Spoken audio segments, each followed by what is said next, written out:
Hi, this is Jason Fielder with the Daily Forex Report for November 22nd.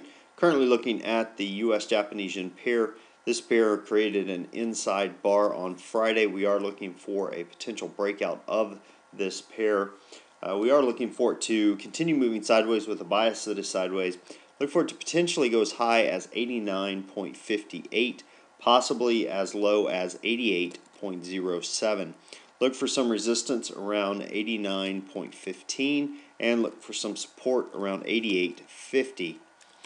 Now, switching over to the Euro-USD pair, this particular pair continues to move sideways. It did close down, on Friday it did test some previous support, broke it, but it did pull back within the range that's been moving sideways with over the past several sessions, so definitely look for that.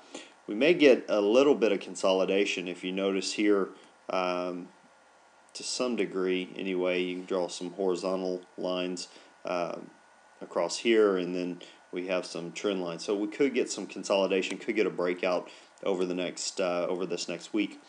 Look for it to possibly move as high as 1.5005, possibly as low as 147.37. Now, or 36 rather. Look for some resistance around 149.35 and look for some support at 148.00.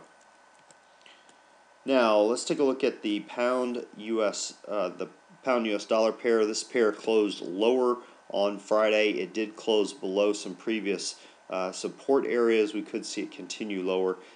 Look for it to potentially go as high as 167.65, possibly as low as 163.65. Look for some resistance around 166.03 and look for some support around 164.50. Now the US Swiss, this pair closed higher or closed up on Friday. It is within the range of consolidation that we've been having, or sideways movement. It has been consolidating up. Overall, we could get a breakout in this pair as well. Look for it to potentially move as high as 102.75, possibly as low as 100.67.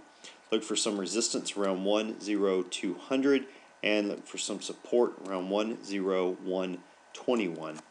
Now we have only one news announcement for tomorrow. That's the Canadian dollar has their retail sales being released for September at 8:30 a.m. Eastern Time.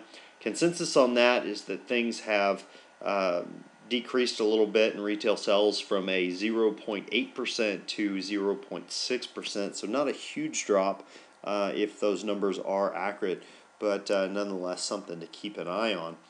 Now, as far as what I'm looking for during this next session, we do have the US-Japanese yen pair gapping a significant amount. It's already retraced that gap to some degree. I do expect it to continue higher to retrace it completely. Now, we also did form an inside bar on Friday, so we could get a potential breakout to the upside. If that occurs, definitely look for it to, if you want to scalp it, to go up to this point. Let me go ahead and draw some of those trend lines for us. There we go. We have these two. That's about a 20 pip move between those two. If we get this pair moving higher, we could definitely see that occur. Now, if you notice, it has over the last over the past several sessions, several weeks and months here, we have had it move higher, but overall, the overall trend, as you can see, is definitely to the downside. Don't know if it'll pull back to that point or not. If you draw your trend lines, it definitely could. That's fairly close.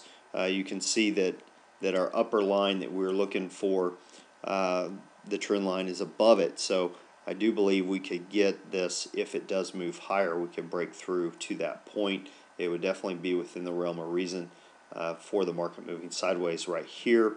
If you go back in time and look at the price action between those two numbers, you can see that there are a lot of areas where it went through it all within one session. So I do believe that you won't get stuck in this trade if you do take this trade, you won't get stuck in it for very long.